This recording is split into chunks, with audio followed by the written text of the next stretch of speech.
చిక్కుడుకాయ ఊరగాయ కోసం పచ్చివాసన పోయేదాకా వేయించడానికి నూనె కొంచెం స్టవ్ మీద అలా పెట్టాను. కాగిన తర్వాత చిక్కుడుకాయలు శుభ్రంగా కడిగి తడి లేకుండా తుడుచుకున్న చిక్కుడుకాయలు పీచు తీసేసుకుని వేసుకోవడమే.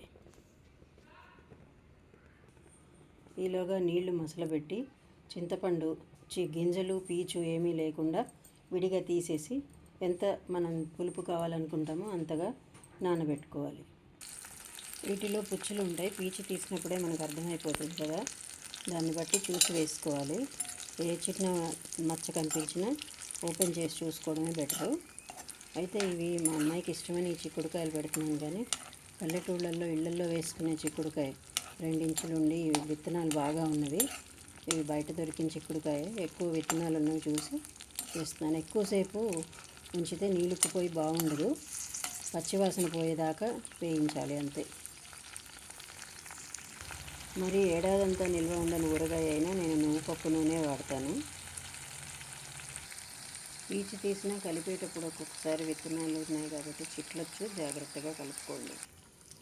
ఆవపిండి మెంతిపిండి కోసం 1 స్పూన్ ఆవాలు అయితే సగం స్పూన్ మెంతిపిండి, మనం తినేదాన్ని బట్టి ఎంత కావాలో అన్ని స్పూన్లు వేయించుకోవచ్చు. అంటే ఆవపిండిలో సగం మెంతిపిండి అనమాట. నా దగ్గర ఎప్పుడు ఆవపిండి మెంతిపిండి రెడీగా ఉంటాయి కాబట్టి నేను అవి వేయించట్లేదు. నానబెట్టుకున్న చింతపండుని అలా చిక్కగా గుజ్జు తీసుకొని దాన్ని నూనెలో ఉడికించుకోవాలి.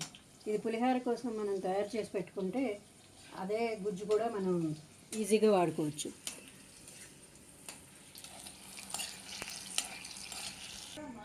కొద్దిగా ఉప్పు వేసుకొని ఇది పూర్తిగా ఉడికి చిక్కబడి నూనె మిగిలేదాకా ఉడికించుకోవాలి.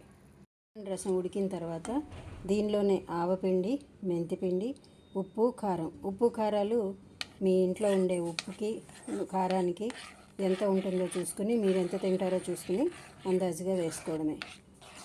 ఇలా కలిపితే అంత పూర్తిగా కలుస్తుంది, ఉండలు లేకుండా.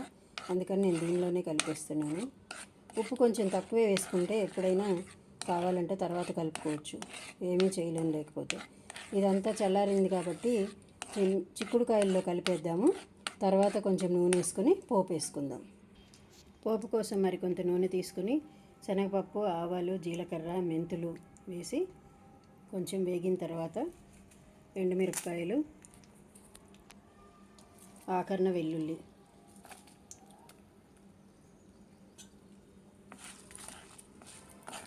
వేసుకొని, నచ్చిన వాళ్ళు ఇంగువ కూడా వేసుకోవచ్చు. మేము ఇంగువ ఎక్కువ వాడతాము కాబట్టి ఇంగువ వేస్తున్నాను. ఇంగువ అరుగుదలకి మంచిది కదా, అందులో ఇది చిక్కుడు గింజలు కాబట్టి ప్రోటీను తొందరగా అరగదు, అందుకోసం. ఈ చిక్కుడుకాయ ఊరగాయ అనేది మా పుట్టింటి వైపు తెలియదు, మా అత్తగారు చేస్తారు. మా ఇంట్లో చిక్కుడు మొక్కలు ఉండేవి, నాటు చిక్కుడు ముదిరివి బాగా విత్తనాలు వచ్చి మా పిల్లలకి బాగా ఇష్టం, అది మా వారికి కూడా. సరే, ఇంకా ఆ ఇష్టాన్ని పోగొనివ్వకుండా ఉన్న చిక్కుడుకాయల్లో కొంచెం ముదిరివి విత్తనాలు ఉన్నవి చూసి చేసుకున్నాను. మీరు కూడా చేసేసుకుంటారా మరి?